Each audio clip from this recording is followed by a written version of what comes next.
یہ کتے کو مسئلہ کیا ہے, اس کو کوئی بیماری آ گئی ہے, یہ کیا مسئلہ ہے؟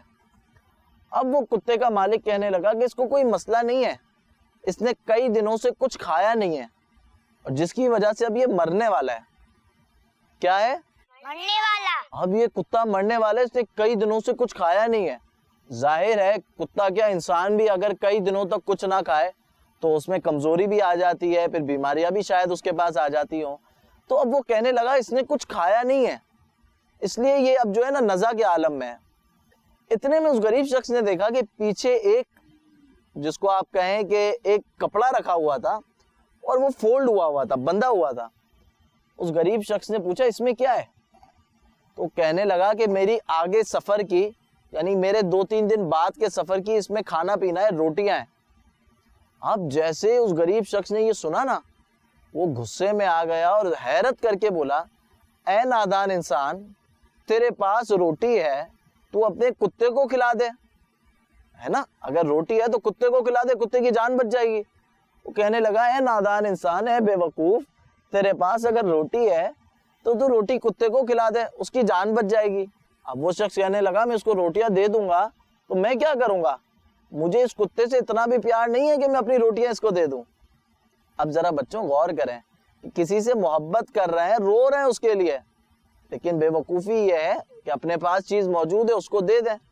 گویا وہ اپنی پرواہ کر رہا ہے, ایک جگہ پیار کا اظہار بھی کر رہا ہے, دھاڑے مار مار کے رو رہا ہے, سب کچھ کر رہا ہے. شروع میں آپ کو بھی لگا نا بڑی محبت ہوگی کتے سے, بہت لگا ہوگا کتے سے. آخر میں کیا ہوا, اس کو کھانا ہی نہیں دینا, اس کو کچھ دینا ہی نہیں ہے تاکہ وہ بچ جائے. اب وہ شخص کہنے لگا ان آنسوؤں کی کوئی قدر نہیں ہے. کیا کہنے لگا؟ ان آنسوؤں کی کوئی قدر نہیں ہے. جی ہاں, ان آنسوؤں کی کوئی قدر نہیں ہے. اب وہ شخص کہنے لگا کہ اے بھائی, اے نادان شخص, تیرے نزدیک روٹی کے ٹکڑے کی اہمیت ہے لیکن آنسوؤں کی اہمیت نہیں ہے, تو اپنے آنسو بہا رہا ہے. حالانکہ آنسو تو وہ چیز ہیں کہ جو بہت زیادہ ضروری ہے, بلکہ آنسو زیادہ ضروری ہے. تو اس کی مدد کر سکتا ہے لیکن تو اس کی مدد نہیں کر رہا, تو یعنی تو خاک کے برابر جو آنسو کو سمجھتا ہے, آنسو کو کوئی ویلیو نہیں دی, حالانکہ آنسو کی ایک بڑی ویلیو ہے. لیکن بہرحال اب یہ کہانی بچوں یہاں پہ ختم ہوتی ہے. اب بچوں اس کہانی سے ہمیں سبق کیا ملتا ہے؟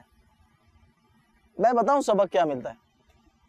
بچوں سبق یہ ملتا ہے, اگر کوئی انسان مصیبت میں ہے اور آپ اس کی مدد کر سکتے ہیں, کیا کر سکتے ہیں؟ مدد. بہت سارے لوگ ہوتے ہیں نا, کسی کو ٹینشن میں دیکھ کے بس 2 بول میٹھے بول دیتے ہیں اور چلے جاتے ہیں. اتنے آپ کے پاس ہے, اللہ نے آپ کو دیا ہے بچوں, تو دوسروں کی مدد بھی کرنی چاہیے. کیا کرنا چاہیے؟ مدد. ہاں نا, کوئی مسلمان پریشان ہے یا کوئی بھی پریشان ہے تو آپ مدد کریں گے تو راضی کون ہوگا؟ اللہ. کون راضی ہوگا؟ اللہ. اللہ راضی ہوگا نا, اور ہمیں اللہ کو راضی کرنے کے لیے یہ سب کرنا چاہیے. ہمارے پتہ ہے بزرگ کیا کہتے ہیں بچوں, کہ جب مصیبت میں کوئی کسی کی مدد کرتا ہے نا, جب وہ مصیبت میں ہوتا ہے تو لوگ اس کی مدد کرتے ہیں. ٹھیک ہے, اب آپ کسی کی مدد ہی نہیں کیا آپ لوگوں نے, تو ہو سکتا ہے کہ آپ کی مدد بھی کوئی نہ کرے. تو مصیبت کے وقت مدد کرنی چاہیے. مدد کرنی چاہیے. تو جی کڈس مدنی چینل کے ناظرین اور یہاں موجود بچوں, آج آپ نے کیا سیکھا؟ دوسروں کی مدد کرنی چاہیے اور صبر کرنا چاہیے. جی ہاں, سبق یہی ہے کہ دوسروں کی مدد کرنی چاہیے اور صبر کرنا چاہیے. تو اب ہم نے سننی ہے بچوں سے پیاری پیاری نعت یا حمد. کون سنائے گا؟ آپ کیا سنائیں گے؟ حمد باری تعالی. حمد باری تعالیٰ. اچھا بچوں یہ بتائے حمد کس کو کہتے ہیں, کون بتائے؟ جس میں اللہ پاک کی تعریف بیان کی جاتی ہے اسے حمد کہتے ہیں. جی ہاں, جس میں اللہ پاک کی تعریف بیان کی جاتی ہے اسے حمد کہتے ہیں. کیا کہتے ہیں؟ حمد کہتے ہیں. حمد کہتے ہیں. تو آئیے بڑھتے ہیں حمد باری تعالیٰ کی طرف.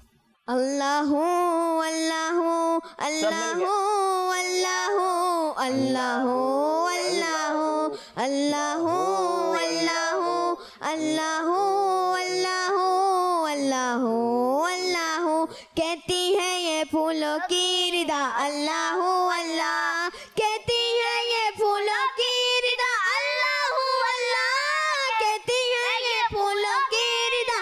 اللہ اللہ اشجار کے پتوں نے کہا اللہ اللہ اللہ اللہ اللہ اللہ اللہ اللہ اللہ اللہ سبحان اللہ. آپ کیا کہیں گے؟ سبحان اللہ. آپ کیا کہیں گے؟ سبحان اللہ. تو کڈس مدنی چینل کے ناظرین اپنا بہت سارا خیال رکھیے گا اور ہاں دوسروں کی مدد کرتے رہیے گا. صلو علی الحبیب صلی اللہ تعالی علی محمد صلی اللہ علیہ وسلم. کہانی سنو کہانی سنو کہانی سنو کہانی سنو کہانی سنو کہانی کہانی سنو کہانی سنو کہانی. بچوں کا مدنی چینل آ گیا, بچوں کا آ گیا